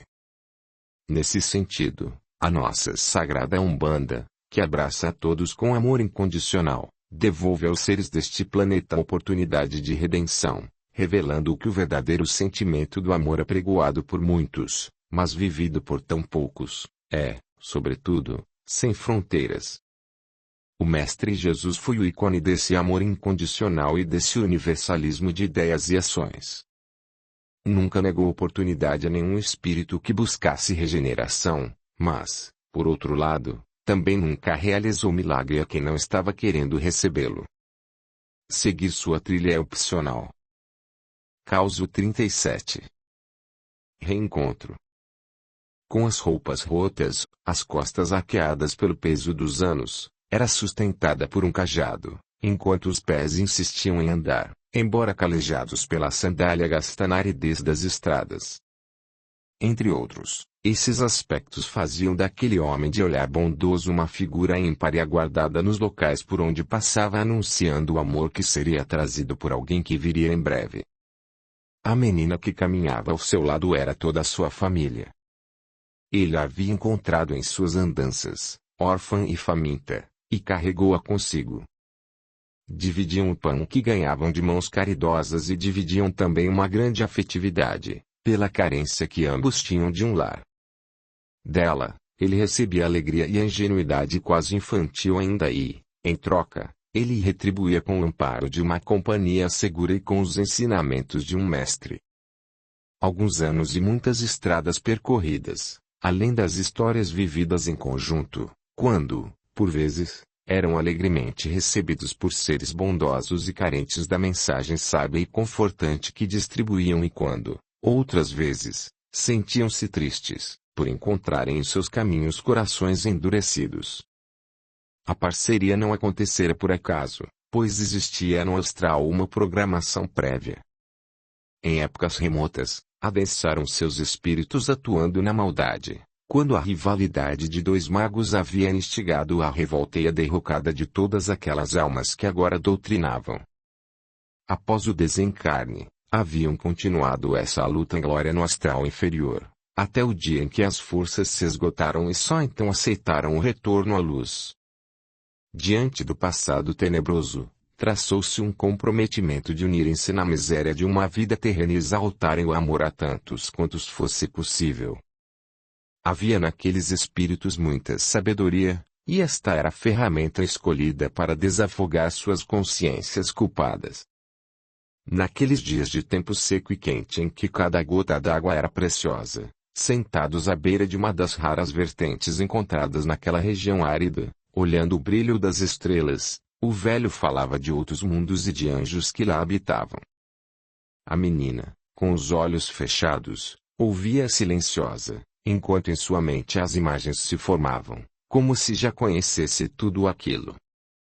Num misto de comprometimento e arrependimento pelo passado esquecido no tempo, protegiam-se mutuamente e continuavam suas caminhadas, tentando recuperar o tempo perdido. Numa daquelas noites, em que deitados, sob a proteção das estrelas, eles dialogavam, o velho, fixando-se nos olhos da menina, solicitou seu comprometimento em continuar aquele trabalho depois de sua morte. Pouco tempo depois, enquanto caminhavam pela estrada, após 2 dias de estadia num vilarejo, foram assaltados por cavaleiros a mando do poder local, cujas ideias materialistas o velho contrariava em sua preleção amorosa. Maldosamente, mataram-no, aprisionando a menina, vendendo-a no mercado como escrava. Expressamente proibida de manifestar o aprendizado, foi levada a outras terras na América. Findou seus dias na angústia de não poder cumprir a promessa que fizera ao velho amigo. Mas haveria outras encarnações, outros comprometimentos e necessitados de urgente resgate.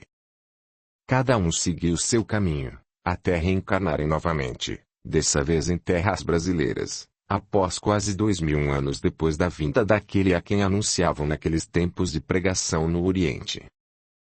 Reencontram-se os dois espíritos e, em condições agora mais favoráveis, continuam o plantio, sequiosos por repassar conhecimentos a tantos quanto possível, ainda com o mesmo objetivo latente monitorado do alto pelos benfeitores, obedecendo a um projeto da grande fraternidade da Cruz e do Triângulo. Dessa vez, não percorrem a mesma estrada, mas agem sob a mesma orientação, partilhando as mesmas ideias. Espíritos milenares comprometidos com a magia, tentando corrigir suas imperfeições, recebem da caridade distribuída o remédio que alivia, em primeiro lugar, suas dores, para que só depois esta venha exercer seu papel curador nos outros seres. Ambos atuando nas lides da Umbanda, arqueando suas costas, ofertam seus aparelhos para aqueles espíritos que aqui precisam atuar no plano físico e que, para tanto, não têm mais o corpo adequado. Todos um dia retornamos ao caminho que havíamos traçado no início de nossa jornada evolutiva. Repensamos os tropeços, melhoramos a cada um deles. Já é hora de olhar para o céu, não para sonhar com as estrelas, mas para saber que de lá anjos continuam a iluminar nosso caminho aqui na Terra.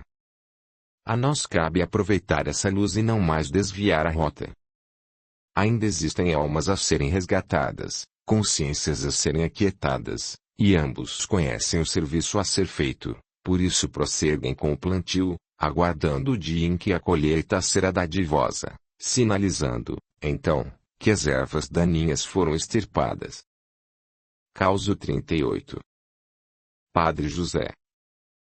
Naquela casa universalista, onde o trabalho de caridade era proporcionado pela mediunidade, que oportunizava indiscriminadamente a presença de todo espírito que desejasse fazer o bem, independentemente do segmento religioso, apresentou-se uma entidade pedindo licença para contar sua história. Sinto-me tão acalentado pelo acolhimento recebido aqui, que transforma em lágrimas a apreensão que trazia pelo fato de visitar pela primeira vez uma casa espiritualista e, mais ainda, por saber que aqui trabalham seres espirituais ligados à Umbanda. Apesar do tempo passado em escolas do astral, em aprendizado para desfazer preconceitos errôneos trazidos de uma vida terrena, esta é realmente a primeira vez que adentro as portas de um templo do qual fui ferrenho combatente. Minha vida sacerdotal foi dedicada mais a combater as outras religiões do que a pregar o Evangelho, a que me propus quando fiz meus votos da Igreja Católica. Designado para trabalhar com o povo carente, num vilarejo nas proximidades da capital, não admitia presença crescente na mesma vila de igrejas evangélicas e até me irritava com isso. Segundo a minha concepção, achava que elas desvirtuavam as minhas ovelhas. Como se isso não bastasse, na mesma quadra da minha igreja fundaram um centro espírita, e filas de esfomeados acorriam para receber alimentos e passes. Cheguei a fazer chantagem durante a missa dominical, ameaçando as pessoas que frequentavam aqueles locais anticristãos, proibindo-as de receber a comunhão ou a extrema-unção, se dela necessitassem. Vi, assim, minha igreja esvaziar-se de fiéis e tomei uma posição drástica, remetendo carta ao bispo pedindo providências. Logicamente, sendo ele uma pessoa sensata e devidamente preparada, orientou-me a ser mais dócil e a dedicar-me a um sermão que levasse alento às pessoas. Orientou-me, ainda, a procurar viver em paz com as outras religiões. A minha reação foi de extrema indignação, também com o clero, pois não concebia que Cristo pudesse estar no coração de quem não fosse católico.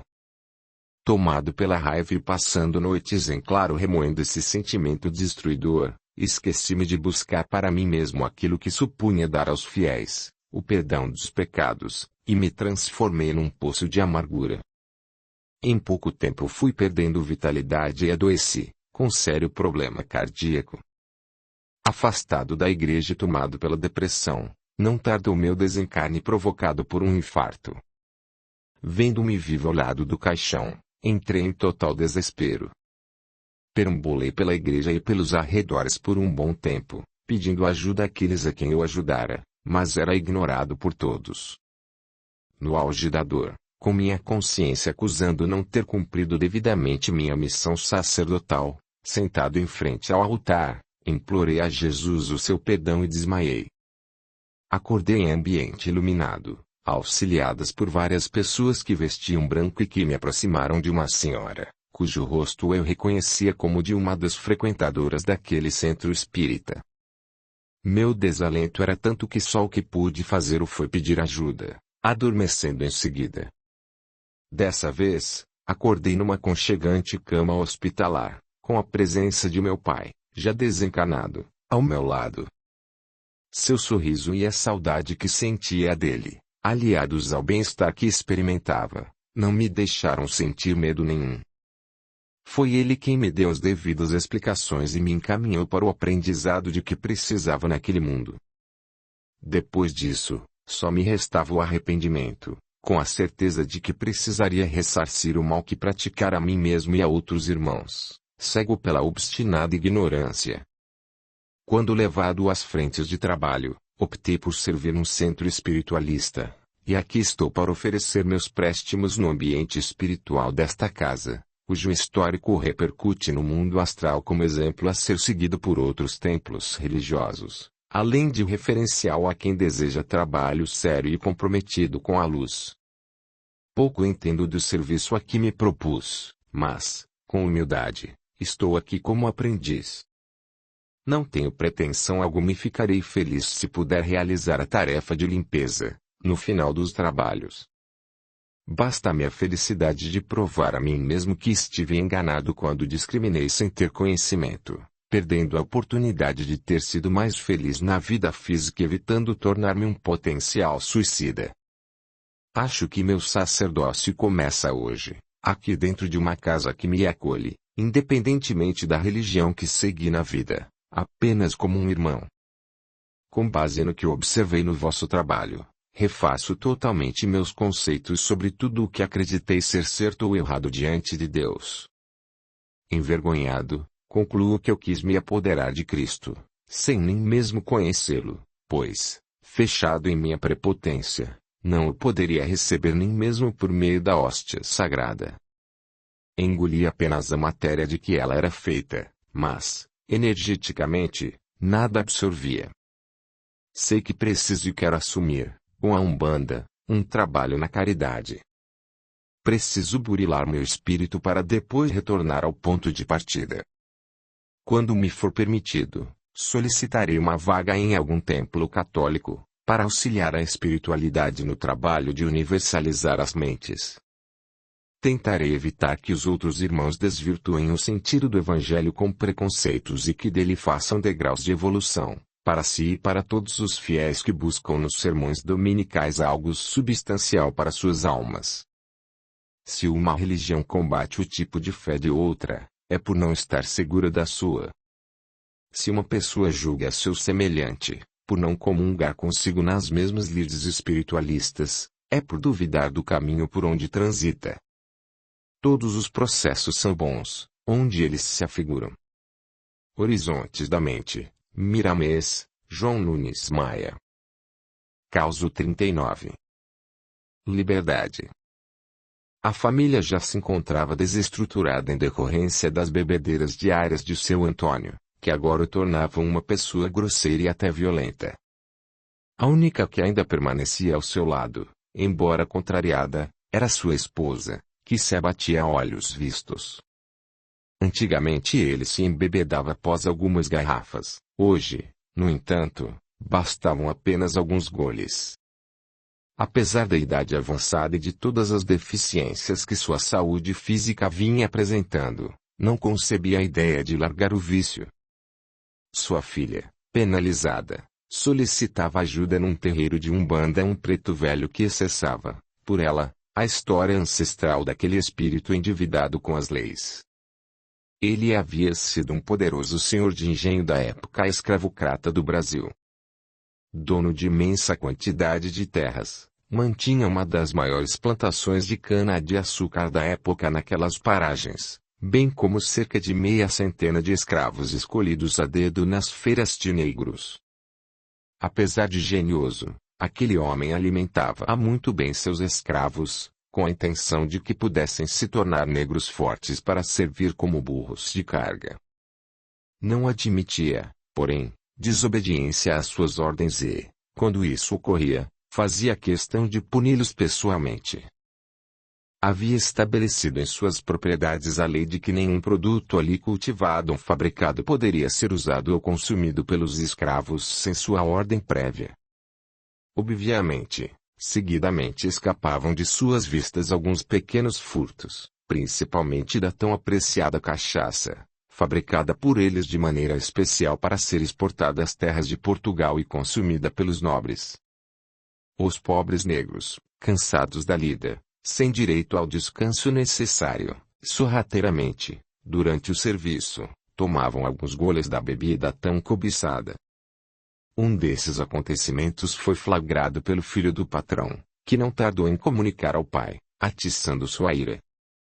O castigo do escravo foi uma surra, quando se abriram feridas em seu lombo, sendo, em seguida, jogado dentro de um barril com resíduos da cana moída em plena fermentação. Não resistindo às dores, o pobre negro optou por afogar-se naquele líquido nojento e acabar com seu suplício. Sem demonstrar nenhuma pena, o patrão fez questão de proclamar que o fato haveria de servir de exemplo para que a desobediência não se instalasse em suas terras. A revolta dos negros foi tamanha que não hesitaram em rogar ao patrão as mais desastrosas pragas que suas mentes revoltadas podiam exalar. O ódio daquele castigo impregnou-se nos corações sofridos dos escravos, que ali nada mais conheciam do que o trabalho forçado e os castigos constantes praticados por aquele homem insensível. Sua esposa daquela época, a mesma de hoje, era conivente e assistia a tudo com a maior frieza, uma vez que o suor dos negros retornava a ela como joias e finos vestidos. Negro não tem alma, pensava ela. Hoje, alguns daqueles espíritos ainda vivem no astral inferior, arraigados ao ódio e à dor, com suas mentes cristalizadas no momento do castigo cruel. Pela irradiação energética de quem reencarna como seu Antônio, endereço vibratório certo por ainda condensar o mesmo materialismo, a mesma agressividade e a mesma falta de perdão, foi ele localizado e transformado em verdadeira esponja absorvente do álcool que tanto valorizava a inegável aos negros da época. Induzem-no a embebedar-se e sugam dele o éter que exala, gargalhando e açoitando seu corpo astral quando desdobrado, mostrando-lhe, assim, que o poder de mando se inverteu. Diante do quadro, o preto velho, tendo ordem superior, respeitando o livre-arbítrio e por merecimento dos envolvidos, movimentou uma falange de antigos escravos, hoje desencarnados e que, por opção, trabalham na vibratória dos pretos velhos, para que pudessem resgatar seus irmãos, retirando-os daqueles bolsões negativos. Pela força de suas mentes, uma vez que entre eles encontravam-se antigos magos, os espíritos vingativos haviam plasmado no astral inferior uma cópia do antigo engenho. No local, além de sujeira e escuridão, o cheiro de álcool era quase insuportável. Mantinham-se alcoolizados, sentindo as chagas dos castigos recebidos ainda na vida física, pelo condicionamento mental de que se nutriam. Uma fiel cópia do corpo astral de seu Antônio, ligada por fios energéticos ao seu próprio, era mantida amarrada a um tronco e constantemente açoitada. Transmitiam, por meio dessa ligação, as sensações de culpa, condenação, dor e, principalmente, a vontade incessante de consumir álcool que despertava em vigília. Entre as entidades espirituais que ali estavam para prestar-lhe socorro, encontrava-se uma que tivera ligações sanguíneas naquela encarnação com o antigo escravo, hoje chefe daquele local. Foi aquele espírito que, pelo poder mental e com muito amor, transfigurou-se na forma astral antiga, mostrando-se a ele e provocando-lhe emoções adormecidas. Ao avistá-lo, o pobre espírito ajoelhou-se num misto de desespero e alegria e, envolvido em sua aura de luz, transmutou ali mesmo muito de seu ódio, além de sua aparência bestial recoberta por camada energética densa, que mantinha como capa cobrindo seu corpo. Outros também a reconheceram e, emocionados, foram ouvi-la, aceitando seu convite para sair daquele local, do qual já haviam se cansado. Enquanto a falange de socorristas carregava aqueles irmãos sofridos para os hospitais em dimensão superior, outros espíritos trabalhadores da Umbanda atuavam no desligamento e na desmanche daquela estrutura artificial que prejudicava o irmão encarnado. Médicos espirituais tratavam, usando fitoterapia, os corpos físico e espiritual de seu Antônio, tentando aliviar a carga energética densa por ele acumulada em razão dos sentimentos desequilibrados e do vício.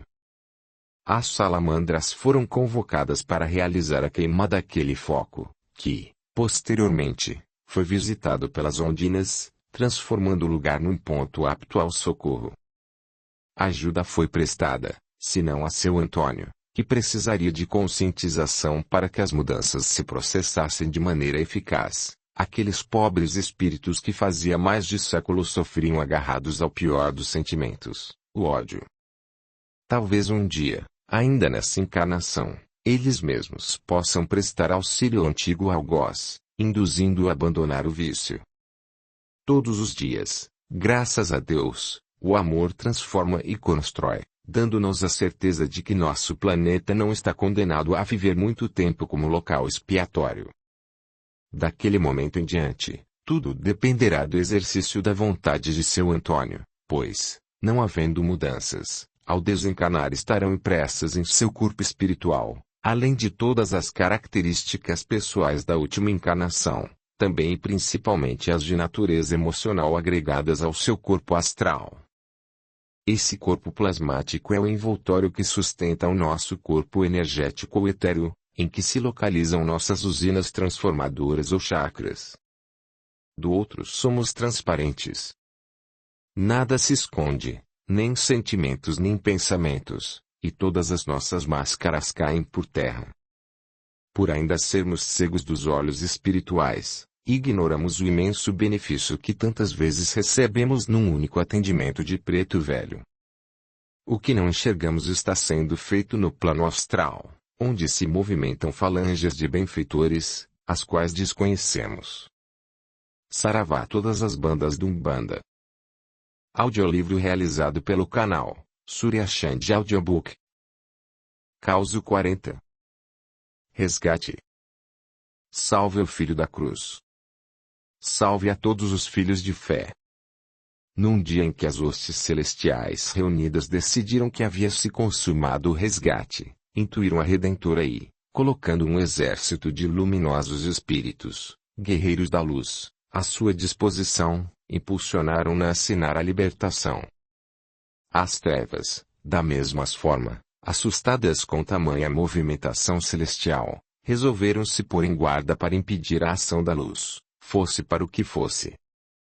No entanto, tamanha era a força do bem que se haveria de fazer, cegaram e ensurdeceram todos os que na luz não habitavam e, acuados, recuaram. Era chegada a hora. Era preciso levar alívio a tanta dor, nas terras de Santa Cruz. Era o momento de raiar o sol que arrebataria as correntes da ignorância humana, aprisionadora de espíritos que estavam sendo preparados para algo maior. Era a dor do tronco, a dor da humilhação, do ferro e do fogo. Dor que transferia para a carne as impurezas existentes no imo daquelas almas brancas, cuja pele havia nascido escurecida e, por isso, escrava se tornara. A Redentora, iluminada e com um verdadeiro exército de anjos e guardiões, como que hipnotizada pela força do bem, pegou na pena e assinou a liberdade em 13 de maio de 1888. Libertou negros, mas não libertou as almas daqueles que ainda não compreendiam tanta dor. Trabalho que ainda hoje resta fazer alguns tantos irmãos que, de mesa em mesa, de terreiro em terreiro, passam buscando o entendimento que se faz aos poucos e com muito amor. Trabalho de preto velho que vem nos visitar fumegando seu cachimbo, amassando suas ervas e que, agachando a coluna dos médiuns, vem dizer-lhes que a verdadeira humildade e a verdadeira libertação estão nas coisas simples.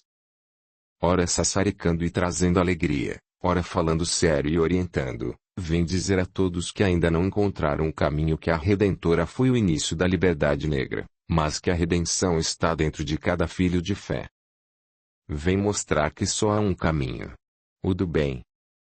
Sigamos por ele, dobrando-nos para recebê-los, quebrando, assim, nosso orgulho, para que não seja mais preciso nem o ferro nem o fogo. Salve os pretos velhos. Salve a Redentora. Salve Zambi. Vovó Benta. Causo 41. Soberba. Salve Zifia, mana véia de labuta e mandinga. Pois bem, foi solicitado ao meu aparelhinho que fizesse a ponte para uma pequena passagem para os teus escritos. Orientaram-nos claramente o que deveríamos clarear as ideias dos filhos sobre a soberba, a arrogância. Dessa forma, este preto velho veio trazer um pouco daquilo que se pode dizer nesse momento. Mana, podemos ficar falando por luas e talvez não chegaremos a um ponto que agrade ao lado de cá e ao lado de lá das águas da vida do grande Zambi, enquanto ficarmos olhando apenas para a forma e não para a essência. O consenso vai haver quando conseguirmos decifrar uma partícula desse mistério, que é a vida. Quando olhamos nosso irmão, enxergamos sempre a casca. Sabemos identificar a cor dos olhos, ignorando, no entanto, o que eles nos mostram, pois são as janelas do coração. Nego quer dizer que, se pararmos para observar uma criança, um curuminho desses que nascem com muita sabedoria, talvez aprenderemos mais do que se lermos dúzias e dúzias de livros. Como? Neles não existe aquilo com que os adultos se preocupam tanto. Ter e poder. Os crescidos, acostumados e conduzidos por esse pensamento durante muitas e longas luas, acabaram se esquecendo da pureza de ser. Sim, mana, esses pequenos nos ensinam a todo instante que tanto o branco quanto o negro, tanto o pobre quanto o rico, qualquer que seja a classificação que nosso irmão tem aos olhos humanos, o que vale é o sentimento, é aquela partícula divina, parte de sua centelha que nos acende e faz nossas vidas serem o que são. A visão dos pequenos é desprovida de valores materiais e terrenos, portanto, é incapaz de manifestar a arrogância, a soberba. A cada dia que passa deveríamos aprender mais com eles, porém, infelizmente, acabamos fazendo-os perder a capacidade de sentir a pureza, de ver o que não podemos mais ver, ou seja, destruímos neles aquilo que poderia ser nossa salvação. Então, mesmo sabendo que muitos se têm falado por intermédio de passagens astrais, muitos se têm pregado sobre o amor e também sobre a espiritualidade, é preciso reforçar sempre que esse sentimento, o da soberba, se fez por enrijecimento e desistência de alguns propósitos reais da vida, de muitos e por muito tempo. Por isso é que esse nego velho vem apenas para deixar nessa pequena dita um chamamento de atenção. Observem e aprendam com os pequenos, pelo muito da grande verdade do universo que nos ensinam se soubermos conviver com eles. Não é lícito preferirmos deixar passar em branco esses ensinamentos, pela teimosia de nos acharmos sempre certos na forma de viver. É hora de entender nossa pequenez diante da grandeza do universo e entender que fazemos parte de algo muito maior do que as fronteiras deste pequeno, bonito, mas descuidado planeta. Para ir além dessas fronteiras cósmicas, precisamos deixar que o sentimento nefasto da soberba seja consumido pelo amor incondicional que a tudo transforma.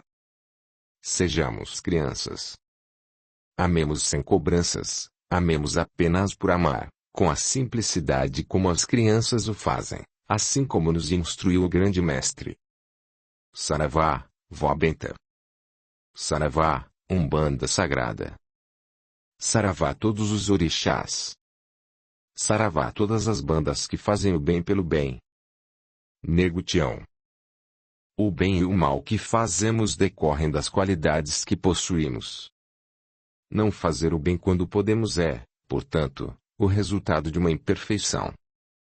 Se toda imperfeição é fonte de sofrimento, o espírito deve sofrer não somente pelo mal que fez como pelo bem que deixou de fazer na vida terrestre. Céu e Inferno. Allan Kardec, primeira parte, capítulo 7, item 6.